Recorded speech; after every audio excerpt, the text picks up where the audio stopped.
Hello and welcome to another episode of Pot Side Chats, where we talk all things China. Right, and today in this episode, we're going to be discussing the 8-point decisions, which are a set of rules to combat bureaucratic excess and corruption, as well as improving party members and government officials' work conduct. Absolutely. So broadly speaking, these 8 points are all about government inefficiencies and corruption.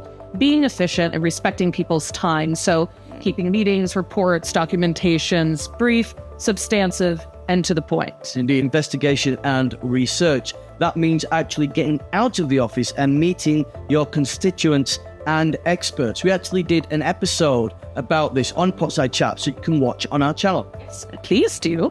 Regulating spending and behavior. So everything from don't accept bribes, don't abuse your position of power for personal gain, to restricting lavish spending and hedonistic behaviors, both personally and professionally.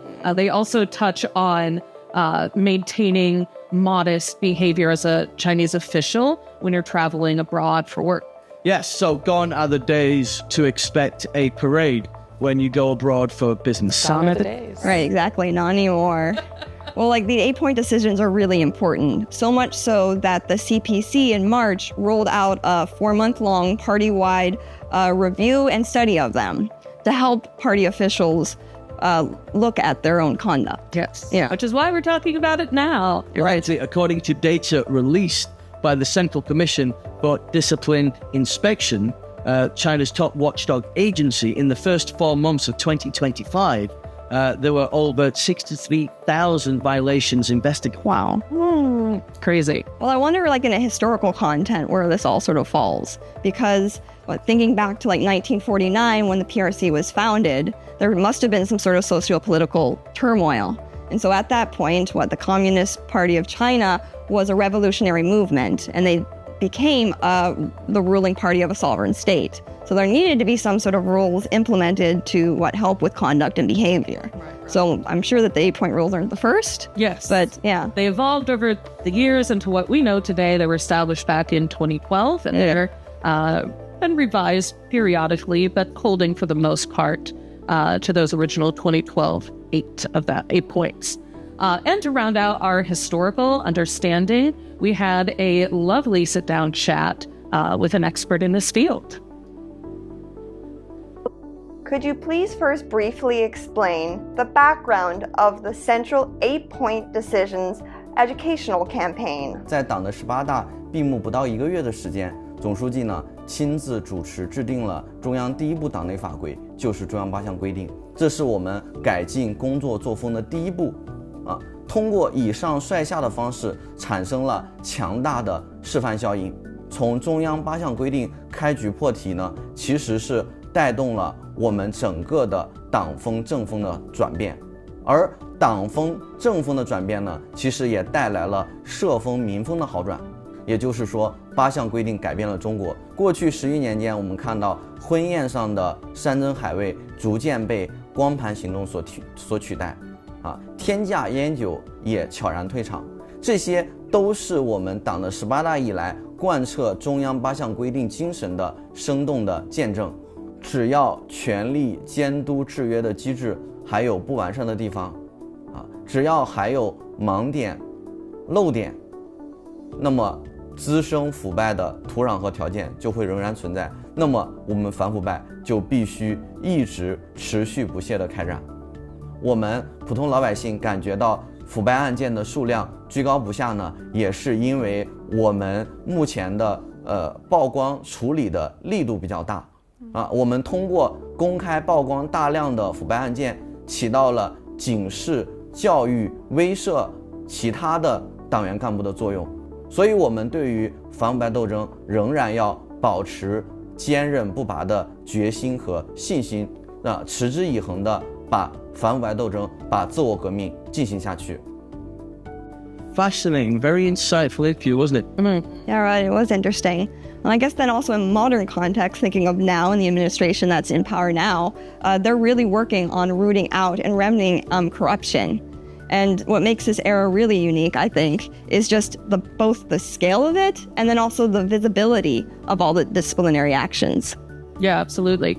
especially in the age of social media, where people who are charged and sentenced, their issues are more public, and it's easier for the public to file complaints if they see any evidence of wrongdoing. Indeed. Well, it goes to show it's not just ideological, it's practical, because inefficiency and corruption are barriers to progress and modernization, as the administration have repeatedly said.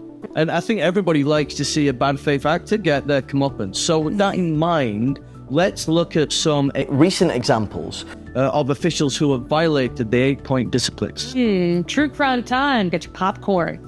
So one of the recent cases that I read about was a former senior official in Chongqing, and he was charged and sentenced to 15 years in prison, fined 5 million yuan. You're talking about the Zhong Hong case. Yes. Yeah, I read about this too. It's quite a doozy. Because over his 40 years in politics, and he held various positions, he received over 50 million yuan in what was essentially kickbacks for helping people through abusing his position of power.